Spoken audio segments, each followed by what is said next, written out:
Para sa'yo. Ano to? I wrote that letter for you. Basahin mo. Mahaba yan and I poured my heart out sa letter na yan. Wala akong panahon para sa kalandian mo. Tigilan mo ko. Bawal ko umiyak. You're strong, Madel. Happy birthday, Andy. Para sa'yo. I baked this bento cake. Happy birthday. Baka may lason to, ah. Huh? Wala. Baka lang naman kasi ilang beses na kitang nire-reject. Walang lason yan. Bakit mo ginawa yun? Kaparehas mo tong cake sa sahig. Madaling sirain. Bawal ko umiyak. Bawal ko umiyak. Why can't you like me back? Kahit konting percent lang, kinamumuhian kita. I hate your presence. Habol ka ng habol? I just like you so much, Andy.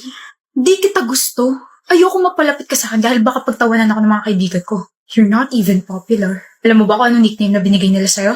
Andy Stale. You are Andy Stale. Andy Stale. Magdadalawang buwan ka na hindi hinahabol ni Madel, ah.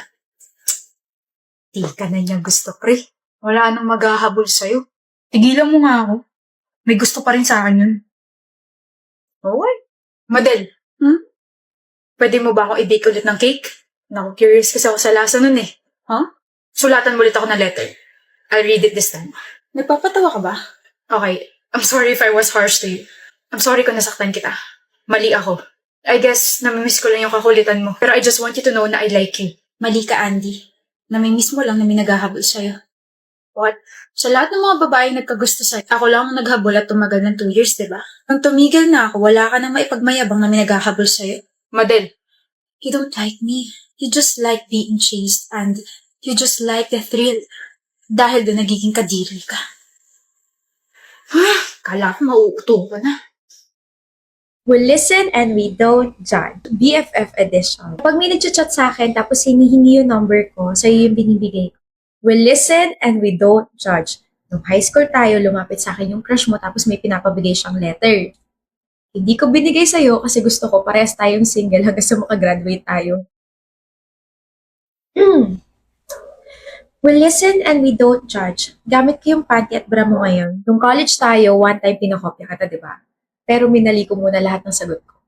Tapos nung nagreklamo ka sa akin na mababa yung score mo, I told you na mababa rin ako, pero ang totoo, mataas talaga yung nakuha ko. Kasi, pinalitan ko yung mga sagot ko after mo kumo. We listen and we don't judge. Nung nangaraling tayo, kumupit ako ng 50 pesos na nakuha natin, kahit na ikaw lang yung kumakanta tapos ako display. Nung nag-away tayo nung high school, pumunta ako sa bahay ninyo. Pero wala ka nito, nasa galaan ka. Tinago ko lahat ng mga bra, panty, tsaka socks mo para hindi ka makapasok. Oh my gosh, ka nagalit pa ako kay mami nun? Sorry. We listen and we don't judge. May mga times na 5 araw ko hindi naliligo. Girl! We listen and we don't judge. Same. Sorry pali. We listen and we don't judge. Mahal ko pa yung ex. Tapos, nagkabalikan kami kahapon. Andy, niloko ka niya. Sabi niya magbabago na siya. Sabi niya hindi niya na ako sasaktan ulit. Sabi niya hindi na siya maglolo ko ulit. Okay, we listen and we don't judge. No, I listened and I will judge you.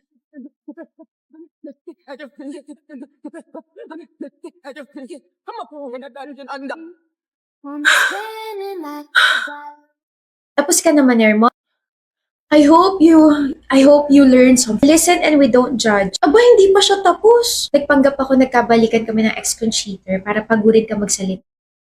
Gumanti lang ako kasi dahil sa'yo hindi kami nagkatuloy ng crush ko nung high school. Nauhaw ako rin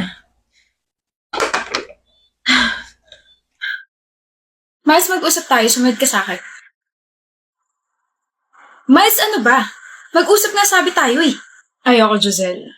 Miss, ayaw raw niya. Manahimik kang buwisit ka kung ayaw mo sabunutan kitang hayop ka. Giselle, mag-usap nga sabi tayo kung ayaw mo mapahiya tong babae mo. Abe Bakira. Okay, ingat ka. Ano ba pag-uusapan natin? Sino yun? Si Ira. Babae mo. Watch your mouth, Giselle. Di ko siya babae. Hindi ko lang siya babae. I like her, okay? You like her? Eh ako? Anong ikaw? I thought you liked me. Akala ko ako lang. What? Sabi mo gusto mo ako. Yeah. Bakit gusto mo na yung pangit na babae na yun? I said watch your mouth. Gusto ko nga kita. 2 months ago. Ngayon? Malamang hindi na. Baliw ka ba? Wait. Nagsiselos ka ba dahil kasama ko si Ira at gusto ko siya? No. Are you jealous, Giselle? Yes. Gusto mo na ako ngayon? Yes, Miles. I'm sorry for rejecting you 2 months ago. I was being in denial and hindi ko kaagad na-realize na gusto kita. It's okay. You don't need to say sorry for rejecting me. Desisyon mo naman yan at nire-respeto ko yun. You can court me again. Giselle. Nahihibang ka na ba? Ano ko tanga? Miles, hindi ako martir. Ang bilis mo naman. Sinabi mo tumigil na ako. You said you don't like me at nakakadiri ako. Of course, I was hurt and I was lost. But I moved on and I found Ira. Huwag kang magsalita at kumilos na para bang kailangan umikot yung mundo ko para sa'yo. Nirespeto ko yung desisyon mo noon. Ngayon, irespeto mo ko at si Ira na gusto ko. Babalik ka rin sa akin. Iiwan mo din yan. Sino may scissor? Ako. Pero mo ko. To. Ay, sorry, medyo mapural. Teka. Shh. Shh. Okay na. Mukha ba ako nakikipagbiruan? Buti nga, pinapahiram ka eh. Shh. Visit. Alam mo ba, Dylan, nadulos ako. May sakit. Wala akong pake. Meron kang pake. Kaso yung pake mo, nasa puwet ko, nagkakape. Hi, Dylan. Magka-group pa tayo. Bakit? Ang sakit mo, ha? May maiaambot naman ako. Ano? Pansit Canton. Ma'am, pwede po magpalit ng member? Joke only. Be happy. Tuwang-tuwa kang binibwisit ako, no?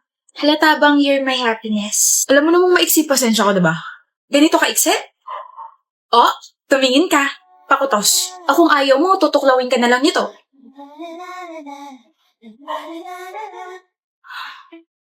Anong ginagawa mo? Natutunaw ako.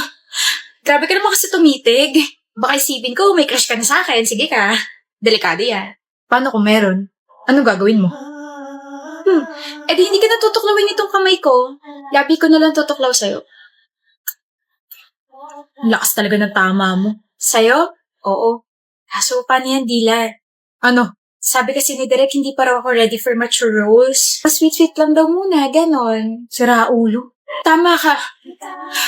Sira niya yung ulo ko sa'yo. Sirain mo na rin pati puso ko. Sa'yo lang ako magiging flagpole. Gusto mo sirain ko na rin grades mo, Penelope? Pwede naman kita hindi isama sa grupo, total puro ganyan ka.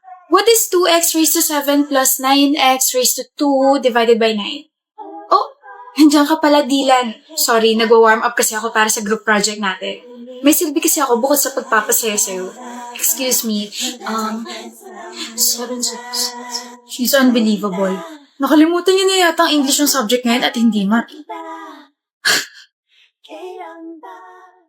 You snitch? Bakit mo naman ginawa yun, Debbie? Yung ano, inggit na inggit ka talaga sa akin, no? Yung ano nga? Mitch, hindi ako manghuhula para hulaan yung tinutukoy mo. Nakipaghiwalay sa akin yung boyfriend ko kanina. Bakit mo naman sinabi sa kanya na may kasama ko ibang lalaki kagabi? Huh? Ikaw lang yung pinagsabihan ko noon. I trusted you, you snitch. Teka nga.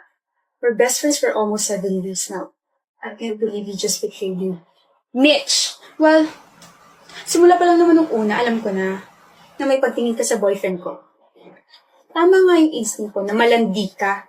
Sa tingin mo ba magugustuhan ka niya? Hindi. He'll despise you kapag nalaman niya na ikaw yung may dahilan kung bakit namatay yung parents mo. Mamamatay tao. Do you realize that you're overstepping the line already?